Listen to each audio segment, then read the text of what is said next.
A very good morning to you and welcome to the Power Breakfast News online edition. I am Kirigo Ngarom. ODM Chair John Mbadi is among 3 Cord MPs suspended from Parliament on Wednesday over disorderly conduct in the August House in December. Mbadi, Homa Bay legislator Gladys Wanga and Shinyalu Member of Parliament Sylvester Anami were suspended for 4 House sittings over the chaos that erupted in the House during debate over the Security Amendment Bill last year. Cord MPs sought to have 6 Jubilee MPs suspended as well, a motion that failed when it came down to a vote in the House. The breach of standing orders on grossly disorderly conduct, honourable members acting not so honourably and their actions etched in the minds of their colleagues. This prompting a motion by Nakuru East MP David Gekari MPs suspended over the chaos after they were named by Chemusei MP Elijah Langat. ODM Chair John Mbadi, Homa Bay legislator Gladys Wanga and Sylvester Anami from Shinyalu. Cord MPs quickly rose to force a division, but when it came down to a vote, the ayes had it by a 101 to 51 vote. But Cord MPs quickly retreated to a crisis meeting to plot their next move, and in minutes they were back in chambers calling for the suspension of 6 Jubilee MPs as well. Gatundu South's Moses Kuria, Njoro's Joseph Kuna, Chuka Igambangombe's Muthomi Njuki, Thika Town MP Alice Nganga, Chesume MP Elijah Lagat and Bahati's Kimani Gunjiri. But the Cord legislators failed to raise the necessary numbers when it came to the vote. The ayes 63, the nays 69. The motion is defeated.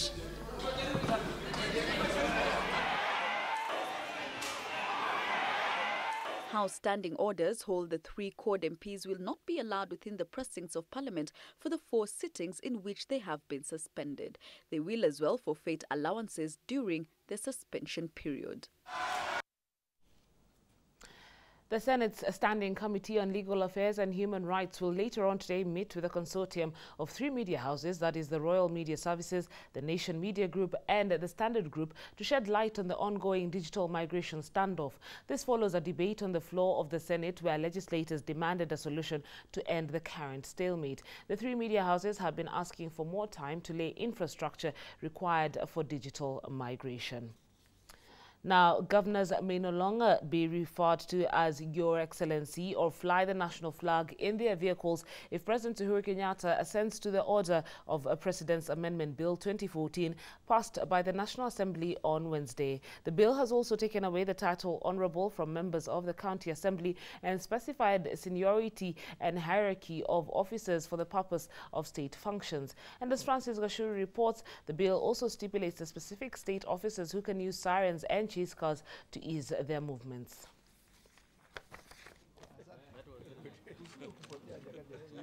The supremacy wars pitting governors and other elected leaders in the counties have been rekindled by the passage of a bill by the National Assembly that seeks to clip the county bosses' influence and clout.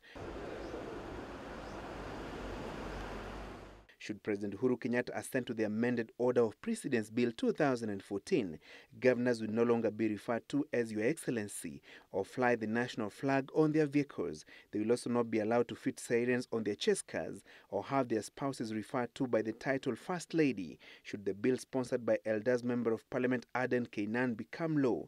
The bill essentially seeks to deny the county bosses the key items they have been using as symbols of authority as the heads of their respective county governments. To our friends who are governors, from today, they are not His Excellencies, they are gold governors. So those people who are listening, they need to know this. The law now is going to be very clear because we've had a lot of confusion. In the past, you go through the town and you see a lot of sirens passing over. You don't know who is passing here, whether it's an ambulance, whether it's a VIP and all that.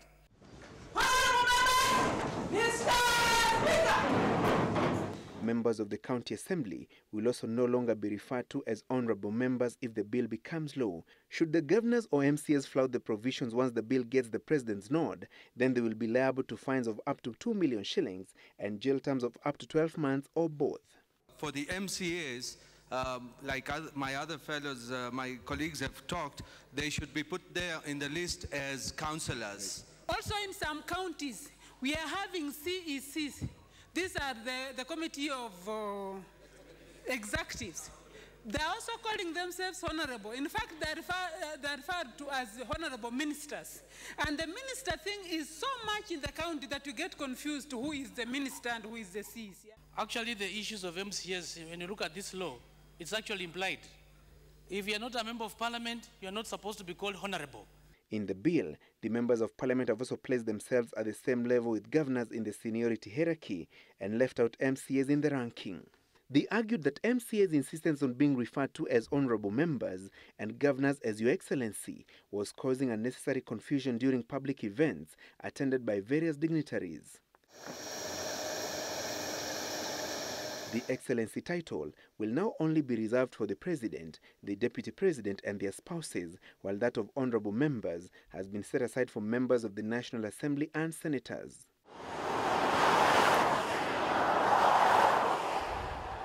Only the President and his deputy, the Speakers of Parliament, the Chief Justice, the Chief of the Kenya Defence Forces and the Inspector General of Police will be allowed to use sirens on their motorcades. Former presidents and prime ministers will also be allowed to use sirens on their processions.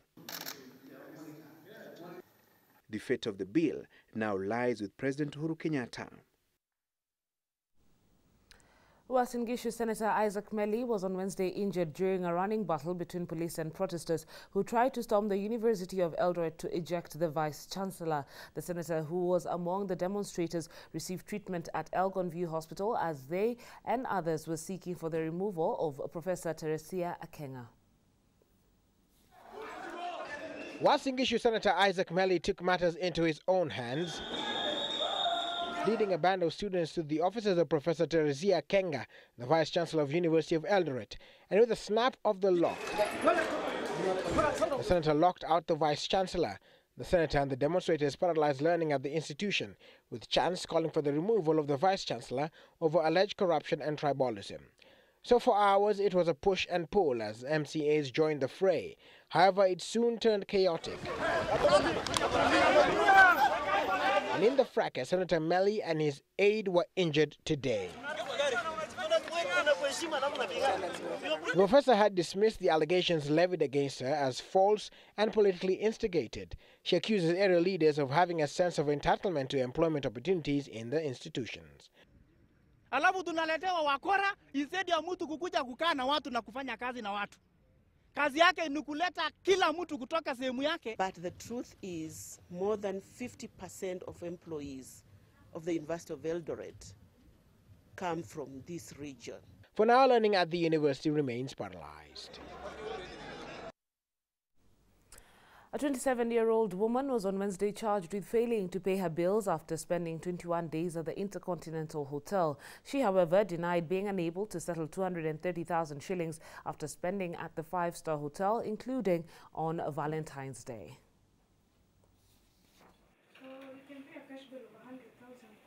On the dock for a costly Valentine week affair, one that had unpaid dues, and thus 27-year-old Laura Oyer Ogola found herself in the 4 years of justice.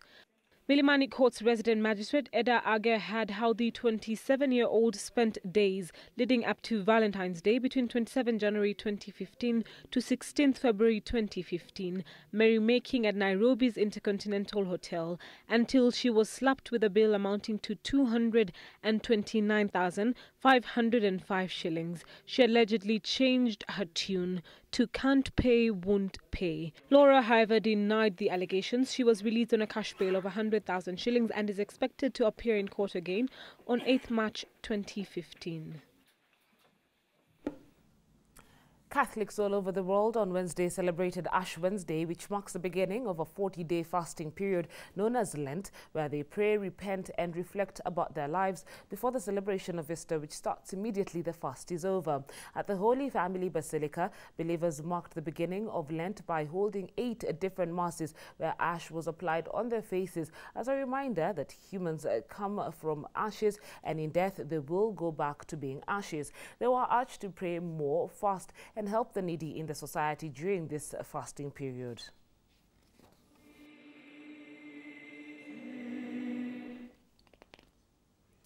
President Uhuru Kenyatta has expressed his dismay with public workers who deliberately and dishonestly inflate the costs of development projects and instead put up substandard infrastructure. The president said such officials should emulate corporate-run projects which are usually delivered within budget and are of the right quality. President Uhuru Kenyatta made the remarks during the official opening of the Kenya at 50 Legacy project, which involved the renovation of 3 wards, the purchase of 100 beds and office furniture, as well as the upgrade of laundry facilities at the Mathare National Mental Referring and Teaching Hospital, which cost 50 million shillings and which was sponsored by the Safaricom Foundation.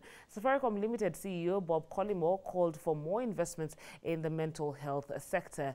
Leaders present at the event revealed that Kenya has about 70 psychiatrists, which translates to a ratio of 1 psychiatrist to 600,000 Kenyans. Na hiyo mufanye kazi pamoja na yeye tuweke kwa the next budget tuje tumalize hiyo. And in the interim, because we don't want this to stop, we have agreed with Henry that you will get in touch with him, James. He will give you another 50 million shillings. Yeah? And I want to see that 50 million stretch even beyond this Safaricom 50 million. Lakini tukirudi hapa tukute mmefanya wodi moja alafu mseme mmefanya kazi, mjue tutakuwa na shida na nyinyi. Tumeona pesa vile inaweza kufanya kazi na tunataka ifanye hiyo kazi. Because this kind of job does not have a job description. You have to do it from the heart. When you see the kind of patients you are dealing with, you are saving lives, you are transforming lives. And so we really have to appreciate you. In the corporate setting, mental illness most commonly manifests itself in what I call presenteeism, a variation of absenteeism, which means that affected employees are present in body, but absent in mind. Effectively, this translates to losses to our economy as a large segment of our population struggles in silence with diseases that they may not even be aware that they're fighting. Because we'll have a photo session that is, we will. Well, that's it for the Power Breakfast News, the online edition. But remember to be updated on what's going on around your country. Don't forget to click here and you'll get all the updates. Thank you very much for watching. Have a good day.